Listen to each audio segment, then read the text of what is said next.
Hi guys, welcome in this channel. This reading is for Taurus, Virgo, Capricorn. Energy of Taurus, Virgo, Capricorn around this time. Holding you, a feeling I never read. When I thought time would set me free, those thoughts of you keep challenging me, so I can't live without you. Just everything about you, just when I thought I was over you, just when I thought I could set on my own. Oh baby, those memories come crashing through, but I just can't go on without you. Go on without. You're strong, may inner strength ka right now, and wala namang delays ha. Hindi ka na nag-antay kasi wala namang delays o wala namang papadelay sa pagre-recover mo from hurt and sa pag-start mo ng new beginning. Wala na ding magpatinga sa'yo kasi wala na magpalito ng judgment mo, ng isipan mo, wala na magpa-confuse sa'yo, wala na mag-distract ng isipan mo, pero malungkot ka sa kabila ng kasi maybe you're not happy. You're not happy.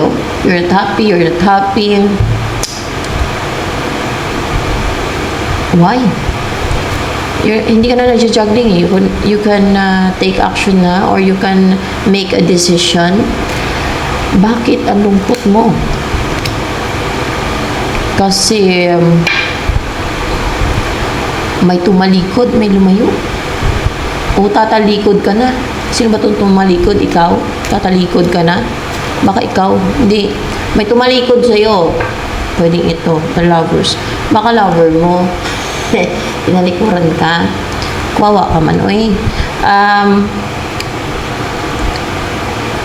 Ayan. Yun ang reason kung bakit ka malungkot. Parang uncontented, no? Ganon.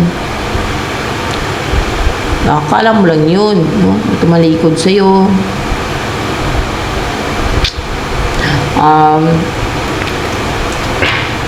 Actually, may person na magkaroon ng stability sa inyo, maging positive na yung mga mangyayari sa inyo. Baka yan yung person mo, no? Na, uy, wrong, Lord Jesus Christ. Ayun, meron na. Two Pentacles, hindi ka naman nag-juggling. And you're connected ng person na to na magkaroon ng stability sa inyo eh. Sino ba ito magkaroon ng stability sa inyo? Someone ng victorious, triumphant, nagtagumpay over enemies. Hindi, over hidden enemies. Over hidden enemies. Magkaiba yun ha, yung enemies sa hidden enemies ha. Baka pag isahin nyo lang. Pareho lang yun. Na enemies, pero malaki pagkakaiba din talaga. Kasi hidden yung hidden, di ba? May hidden enemies nga eh. Yung isa ay enemies, hindi daw enemies. Kasi pagka enemies, alam mo kaaway mo. Pag hidden, hindi mo alam na kaaway yan. Matraidor yan. Gusto ko na palang pabagsakin. Mga ganun ba? Gulo ba? The Chariot.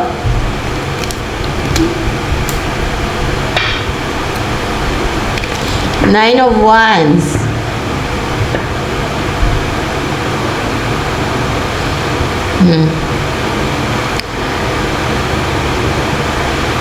Ito yung mga humaharang. Si pang-atake, napaka-determined, napaka strong will. Mga atake, mga hadlang, mga kaaway na yung mahidin enemies na yan. Tahimik lang pero sige pang-atake na hindi nakikita yung mga attacks nila ba. Yung mga kadalasan mga deceit, mga witchcraft, ganyan ang mga atake nila. So,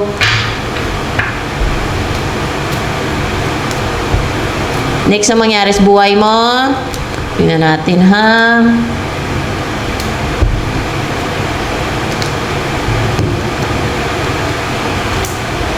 Ano pang next na mangyari sa buhay mo?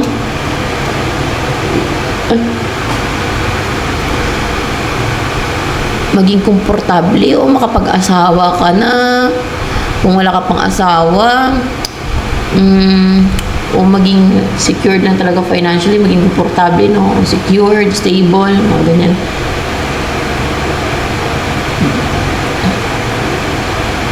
May mga mag-overthink dito na nasasaktan, may insecure sa'yo. May insecure sila. Sino ba to? Ano to? May ma-insecure sa'yo? Meron nga eh. Oh, may insecure sa'yo. Para pag i-compare yung sarili niya sa'yo. Why? You're more good looking than that person?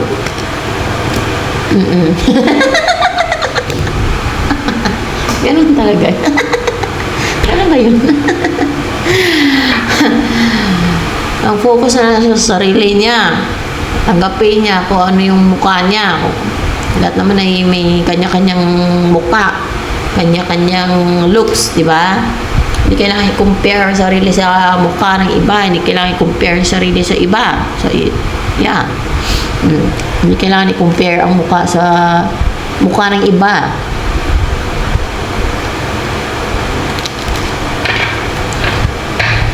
Bakit? Third party ba yan? Mag-compare ng looks niya sa looks mo? Hindi. Ano ba yan? May gusto sa person mo. Kung kaya gusto niya, kung kaya kino-compare yung sarili niya sa'yo. Ay, hindi. Meron lang, siguro may ngitin yan siya. Kaya ganun siya. Hindi mag-overthink yan. Mag-overthink siya. Mag-isip ng mag-isip. Hindi matahimik yung isipan niya. Saktan siya kasi mas good looking ka raw sa kanya. Ma-hurt siya para masakit sa damdamin niya na mas good looking ka sa kanya. Ano ba yan? Hindi ganun.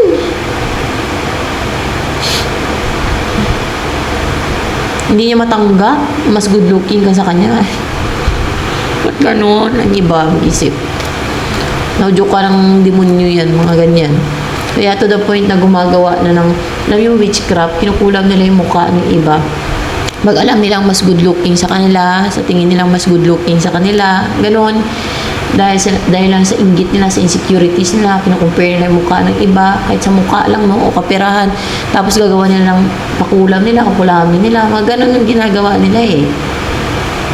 Yung hindi marunong makontento ba sa mukha nila, sa sarili nila, i-destroy nila yung mukha ng iba dahil kinukumpara nila yung mukha nila sa mukha ng iba eh. Wait lang.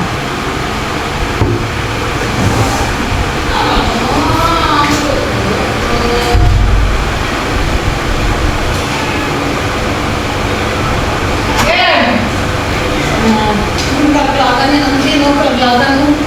Naman. Thanks. Uy, nagutom na si Kangkang. Palutong natin yung kanin talaga. Ay, alam ito. Mamaya na. Panghapunan. Mamaya pa.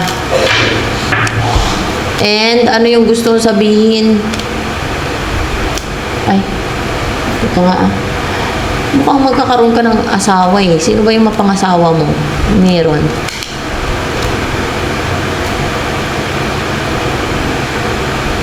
Ito nga nagtagumpay. Oh. Ito pala yun yung energy niya. Nagtagumpay siya na hindi na nagtatagumpay ang mga kontrabida sa buhay niya. No? Sa mga ginagawang deceit sa kanya. Na hindi na makakapagbuhos yung mga kontrabida ng mga yung binubuhos nila, binibigay nila like their negativity. Example na lang yan, no? Ganun. And hindi nervous na, kinakabahan na yung mga kontrabida. Nervous daw sila. Oh my gosh, stagnant na yung mga kontrabida. Kontrabido, what you call that? Hindi na mapanatag sila, oh.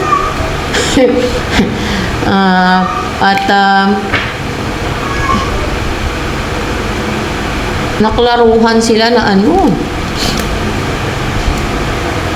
nakakamatay itong si 601s. Nakakamatay daw si 601. Nakakamatay. Wala naman sigurong ginagawa yung si 601 kasi sige nila atake ng witchcraft. Oo. Di ba? Kay, mga, ano yan, mga salbahi. Nakakamatay daw. Ba't may namatay na ba sa kanila? Meron. Tapos sila na stagnant. No? Hindi na makapagbigay na kung anong binibigay nila.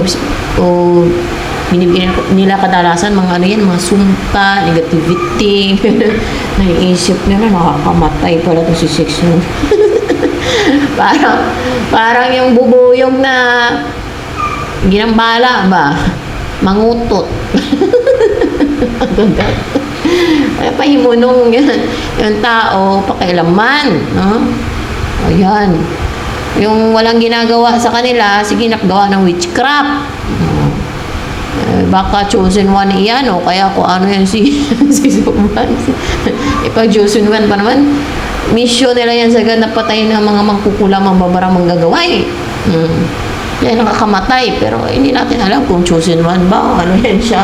At nakakamatay daw may namatay na daw sa kanila hindi pa matigil-tigil yung mga yan kung hindi sila mapuksa.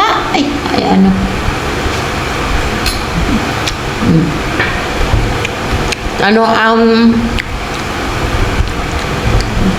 Message for you ni 6 of Wands.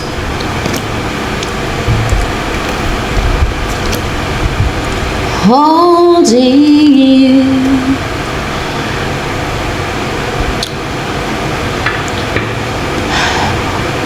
Ay, ready na siya ma-settle down or mag-offer ng offer sa'yo or ready na siya for this offer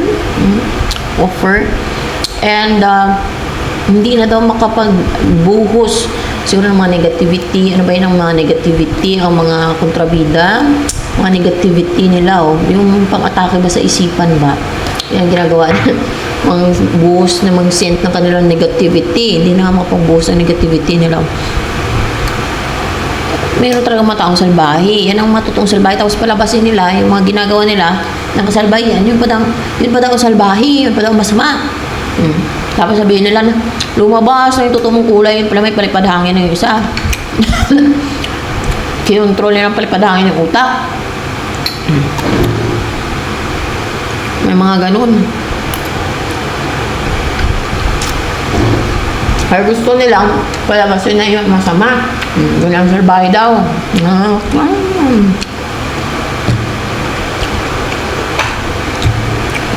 Sila yung gumagawa ng kademonyohan dahil sa pagka-inggitira nila, pagka-kontrabida nila, tapos baliktarin nila yung ginagawa nila ng masama. Kaya may impyerno nakaabang sa mga ganyan. No? Sa mga kaluluwa ng mga ganyan. Ay.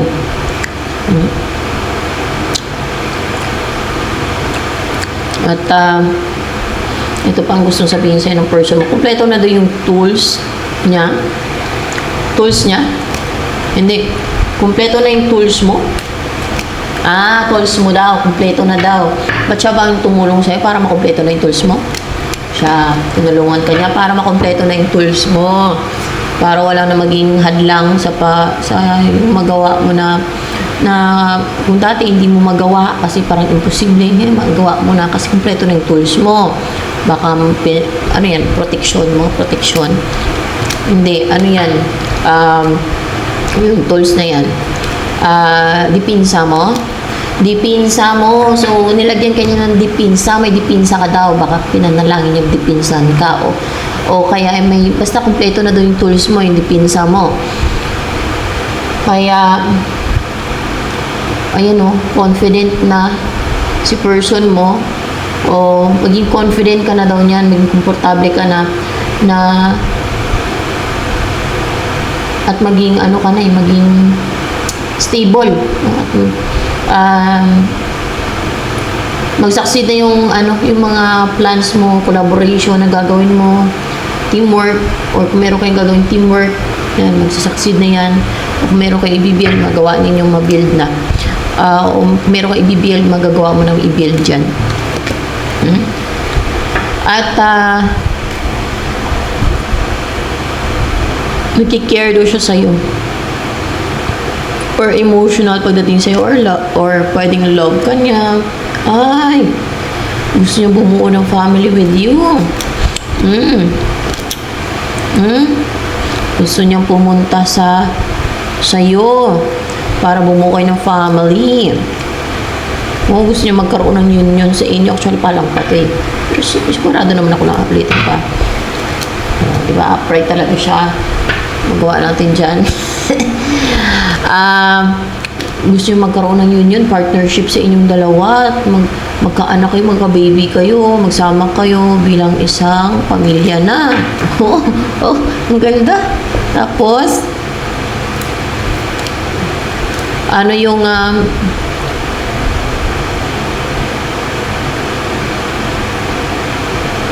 mga possible na mangyari kayo sa inyo, dalawa. Tingnan natin na hindi na kayo ma-left out in the cold, or hindi nyo na maramdaman yung na-left out in the cold ba ng isa't isa. Wow. Diba? Tapos, wala na yung power and control nitong mga yung mga nang buo sa inyo ng mga baggage, yung mga restrictions, yung mga nang restrict sa inyo. Yan, makawala na kayo dyan, mawala na yan sa inyo, yung mga kinarga sa inyo, mga nang restrict sa inyo, mawala na ng power and authority and control itong mga nag-send sa inyo ng mga baggage at yung mga nag-send sa inyo ng restrictions at binds at chains. Makakalas na yun sa inyo. So, ayan, ito na lamang for Taurus, Virgo, Capricorn.